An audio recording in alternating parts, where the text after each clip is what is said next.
2018 Chevy Cruz. Well, that needs air.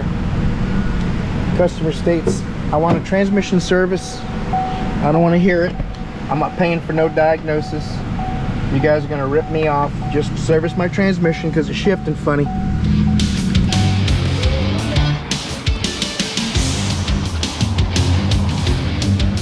And I said, are you sure you want to service a transmission that's shifting funny? Yep, she doesn't want a diagnosis. So this is a 2018 Chevy Cruz with 180,311 miles on it. TPMS problem, stability lights on, check engine lights on, and it's got a dead misfire. I'm telling you guys right now, this thing's going. You can't see it on camera, but if I hold the steering wheel, maybe you can see it. Check engine light was blinking when I pulled it in. It's not right now, but it will be in a second, I'm sure. Oh, this thing's got a wicked bad mess.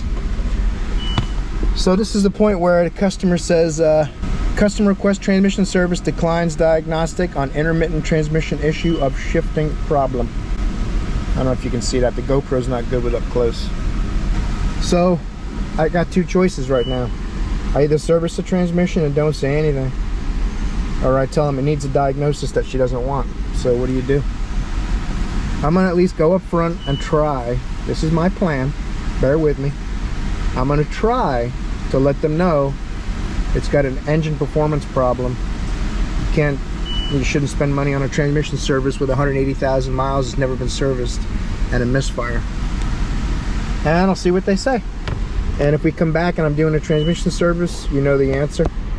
We may not even do anything. She may just get mad and take the vehicle. We'll see what happens. Let's do it. I'm heading up front right now. Wish me luck. Well, I told you guys, I don't make the rules. I don't make the decisions. I just conform. Well, the fluid doesn't look too bad.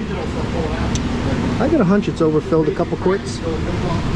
There's also a plug just like that by the axle here. And after draining this, I'll put the plug back in.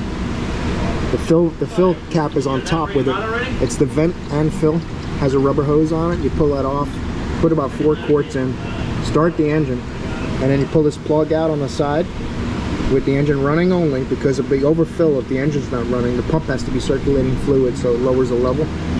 And then that drain plug on the side, or fill plug check, should just barely trickle transmission fluid out a little bit with the transmission hot. If not, then you have to go up top and add a little more fluid till it does. Really pretty simple. That's how we're gonna do it. See what happens. Not worried about the misfire. I am gonna air the tires up for them too when I'm done. But the car's been here a week apparently waiting for us to get to this, which is kind of strange because it's about 40 minutes worth of work. But whatever, like I said, I just keep rolling because of banjos and stuff. All right, I put 4 quarts in it, nothing's coming out yet. So we'll put a 5th one in.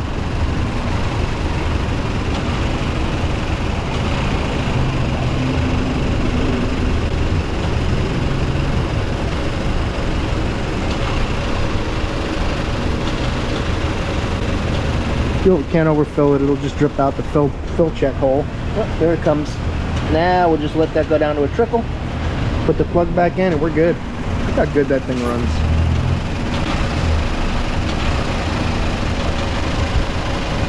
That's nice. I'm gonna air the tires up while the fluid's trickling to the correct level. Now this can get pretty hot, but nothing you can do about it. Get a little hot fluid down your arm. It's a great design. Best they can come up with, obviously. I'm no engineer, I'm just saying. Oh man, the tires look a lot better when they're round. At least something's better than when he came in. I'm ready for the weekend. Whew. I'm beat, man. It's been a pleasure having you guys here. Torque that like button at the bottom of the screen for me. I'd really appreciate it. And subscribe if you want to see more automotive and tool related content and where I combine the two. I'll see you guys. You're awesome.